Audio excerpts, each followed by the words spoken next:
Existe una opinión extendida y arraigada de que el artista maldito es mejor artista. Para crear una obra realmente grande hay que haberlas pasado canutas, según esta opinión. Así, mediante el tormento se alcanzará el éxtasis. Esto es así por un número de razones, entre las cuales una importante es que es más fácil de contar una historia en la que el protagonista sufre mucho.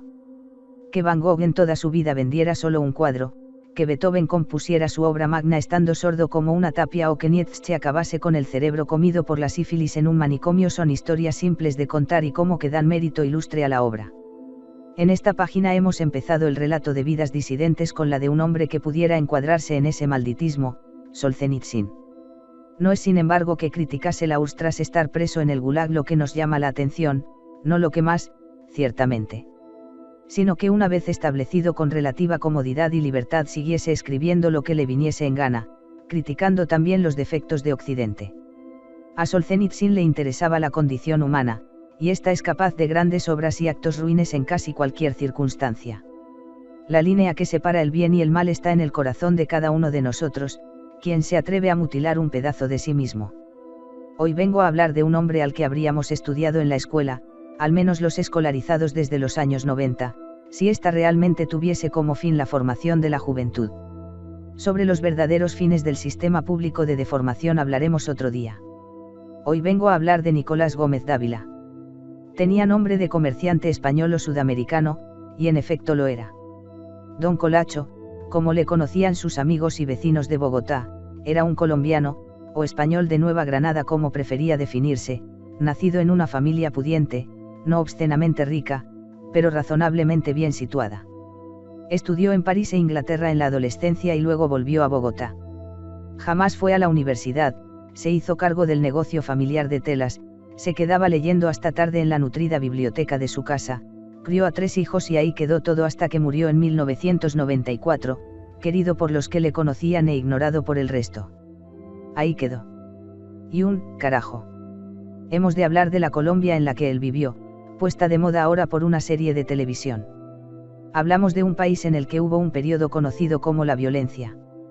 Lo que tiene mérito tratándose de una nación con 8 grados 9 guerras civiles desde la independencia, guerrillas marxistas, narcoguerrillas marxistas, un pifostio que deja a Juego de Tronos en simple fantasía escapista, bueno, es simple fantasía escapista. Un país de inspiración bolivariana, es decir masónica, liberal e ilustrada.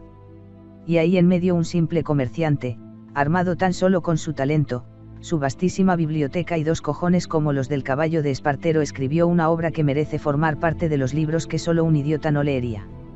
¿En qué consiste esa obra?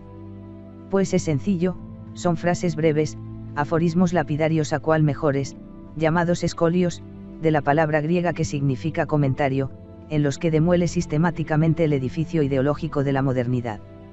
Gómez Dávila era, en efecto, un reaccionario. No un conservador, un reaccionario. No le gustaba el mundo de inspiración ilustrada, porque veía que el sueño de la razón producía monstruos. Y desde su esquina olvidada de Occidente fue recopilando década tras década varios tomos de sabiduría concentrada. Sabemos del gusto de ciertas personas por las frases profundas de origen exótico, chino o indio, gusto que no compartimos en esta santa casa. Y del mismo modo nos asquea la manía de las frases paulocoelistas, huecas y sin sustancia pero útiles para engatusar incautos e irse riendo al banco contando billetes. El amable lector es libre de pensar puf, otro coñazo sudamericano, y encima compatriota del tío aquel amigo de Fidel Castro, no me lo leo ni con los ojos de otro.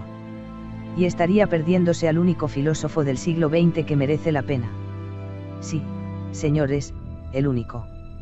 Ni Sartre, ni Heidegger, ni leches. Rechacen a los hijos bastardos de la Ilustración escuela austriaca de payasos o estalinistas, y vayan a la disidencia de verdad. No hace falta tener un apellido impronunciable para ser un auténtico sabio. Y además tenemos el honor y el privilegio de poder leerlo en su lengua original, tal como salieron de la mente del autor. No les llevará mucho tiempo encontrar frases seleccionadas, leer un puñado de ellas y saborearlas tranquilamente. El formato de escolios es ideal para las personas que quieren cultivar la mente pero están escasas de tiempo, un par de frases en un minuto muerto, no más. Como suele ocurrir, no fue profeta en su tierra y solo poco antes de su muerte, merced a las traducciones al alemán, lo rescataron del olvido. Fue Ernst Junger, otro que merece ser conocido como ejemplo de disidencia, pensador radical, gran escritor y última persona condecorada con la Pour le Mérite en la I Guerra Mundial, quien más hizo por divulgar la obra de Gómez Dávila. Como en otras ocasiones, mejor dejar hablar al propio autor y que cada cual saque sus conclusiones. La vida del moderno se mueve entre dos polos, negocio y coito. El moderno cree vivir en un pluralismo de opiniones, cuando lo que impera es una unanimidad asfixiante. La palabra moderno ya no tiene prestigio automático sino entre tontos. El mundo moderno no será castigado. Es el castigo. El moderno llama cambio caminar más rápidamente por el mismo camino en la misma dirección. El mundo en los últimos 300 años, no ha cambiado sino en ese sentido. La simple propuesta de un verdadero cambio escandaliza y aterra al moderno. Cada día resulta más fácil saber lo que debemos despreciar, lo que el moderno aprecia y el periodista elogia. El moderno se ingenia con astucia para no presentar su teología directamente, sino mediante nociones profanas que la impliquen. Evita anunciarle al hombre su divinidad, pero le propone metas que solo un Dios alcanzaría o bien proclama que la esencia humana tiene derechos que la suponen divina. El suicidio más acostumbrado en nuestro tiempo es pegarse un balazo en el alma. La historia literaria enseña que la obra de todo gran poeta se divide en dos partes, la que seguimos admirando y la que influyó sobre la literatura. Los pecados que escandalizan al público son menos graves que los que tolera. Las revoluciones de la izquierda solo cambian el orden de los naipes. La revolución es inútil mientras no se inventen barajas nuevas con palos inéditos. El reaccionario, hoy, es el antípoda del conservador. Es decir, del defensor de la democracia burguesa de ayer contra la democracia pequeño burguesa de mañana. Pero el reaccionario nada espera de una revolución. Cuando el tedio y el asco engendren tiempos propicios, la reacción no será trivialmente revolucionaria sino radicalmente metanoiática. N del reverendo, metanoiática, una de las pocas palabrejas técnicas que usaba Gómez Dávila, viene del griego metanoeite, cambiar la mente o arrepentirse.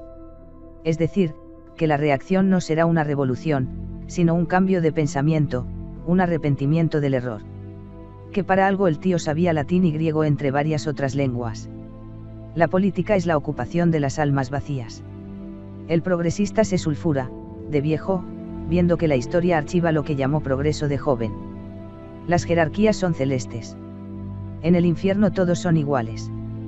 Queda al arbitrio del amable lector decidir si Gómez Dávila acertaba en poco, en mucho o en todo.